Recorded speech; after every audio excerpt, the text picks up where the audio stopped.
Assalamualaikum warahmatullahi wabarakatuh. Alhamdulillahi rabbil alamin.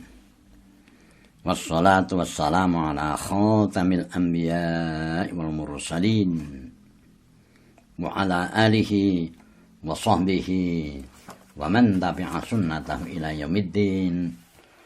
Asyhadu an la ilaha illallah wahdahu la syarika lah wa asyhadu anna Muhammadan abduhu wa rasuluh, amma ba'd. Sahabat Purnama Sidi di Wonosobo dan sekitarnya yang semoga tetap dirahmati oleh Allah Subhanahu wa taala. Kajian Al-Qur'an sore ini sampai kepada surah Al-Qadr yang artinya kemuliaan. A'udzu billahi minasyaitonir rajim. Inna anzalnahu fi lailatul qadr. Sesungguhnya telah kami turunkan dia pada malam kemuliaan. Wa ma adraka ma lailatul qadr.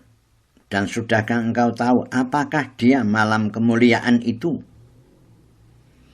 Lailatul qadri khairum min alfi syahr.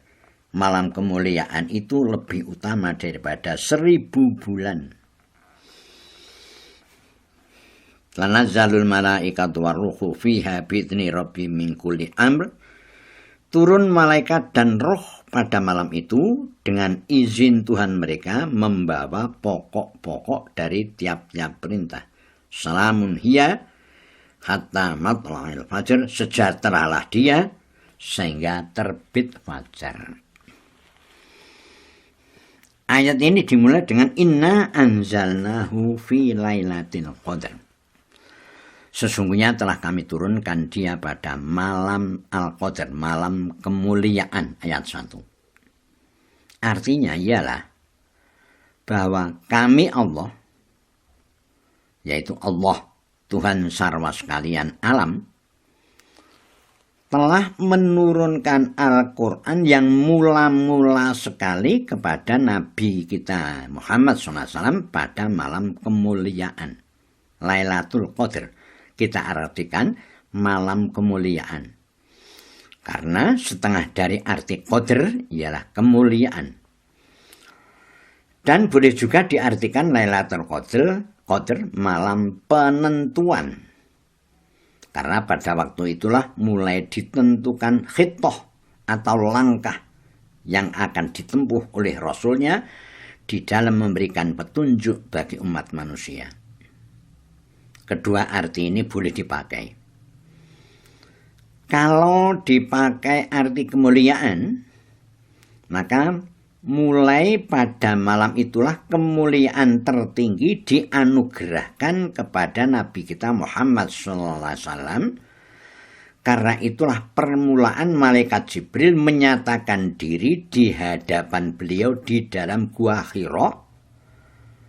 Nah, sebagaimana nanti kalau kita lihat di dalam surat Al-Alaq. Dan pada malam itu pula lah peri kemanusiaan diberi kemuliaan, dikeluarkan dari zulumat, kegelapan, kepada nur, cahaya petunjuk Allah yang gilang gemilang. Dan jika diartikan penentuan, berartilah di malam itu dimulai menentukan garis pemisah di antara kufur dengan iman, jahiliyah dengan Islam, syirik dengan tauhid, tidak berkacau balau lagi.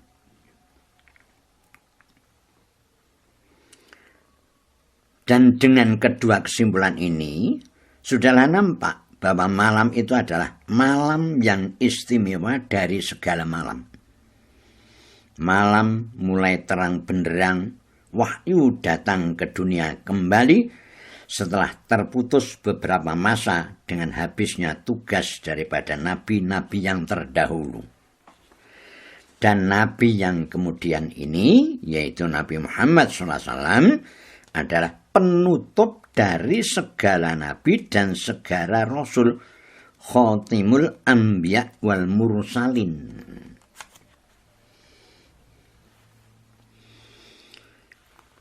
Dan sudahkah engkau wa ma adraka ma Lailatul Qadar? Dan sudahkah engkau tahu apakah dia malam kemuliaan itu? Ayat yang kedua ini tersusun sebagai suatu pertanyaan Allah kepada nabinya untuk memperkokoh perhatian kepada nilai tertinggi malam itu. Dan setelah pertanyaan timbul dalam hati Nabi SAW, apakah makna yang terkandung dan rahasia yang tersembunyi di dalam malam itu? Maka Tuhan pun menukas wahyunya. Lailatul Qadri khairum min alfi syahr. Malam kemuliaan itu lebih utama daripada 1000 bulan. Nah, ayat 3. Dikatakan di dalam ayat ketiga ini bahwa keutamaan malam kemuliaan atau malam Lailatul Qadar itu sama dengan 1000 bulan. Lebih daripada 80 tahun selanjut usia seorang manusia. Lalu diterangkan pula sebabnya dalam ayat selanjutnya, yaitu tanazzalul malaikatu waruhu fiha bi'izni rabbihim. Turun malaikat dan roh pada malam itu dengan izin Tuhan mereka membawa pokok-pokok dari tiap-tiap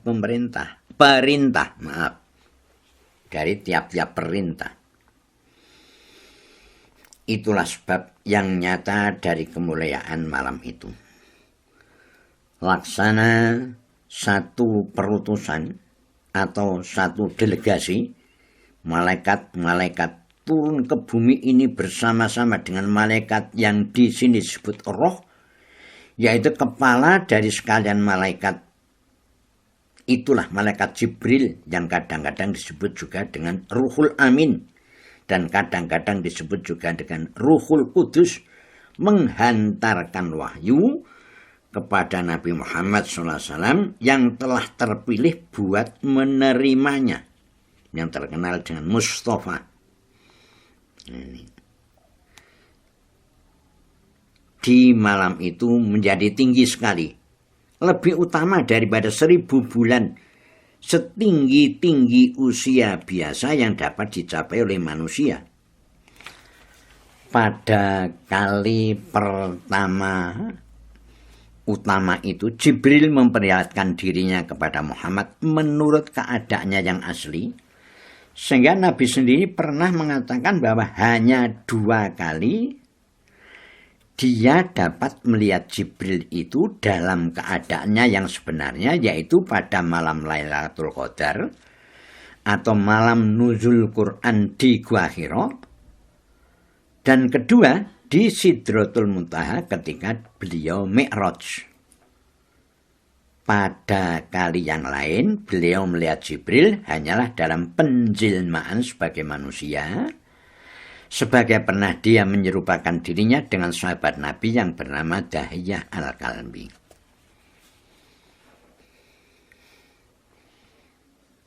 Di dalam surat Ad-Dukhan ayat 3, malam itu disebut dengan Lailatin Mubarakatin, malam yang diberkahi Tuhan. Amat mulialah malam itu, sebab malaikat-malaikat dan roh dapat menyatakan dirinya, dan Muhammad SAW mulai berhubungan dengan alam malakut, dan akan terus-meneruslah hal itu selama 23 tahun. 13 tahun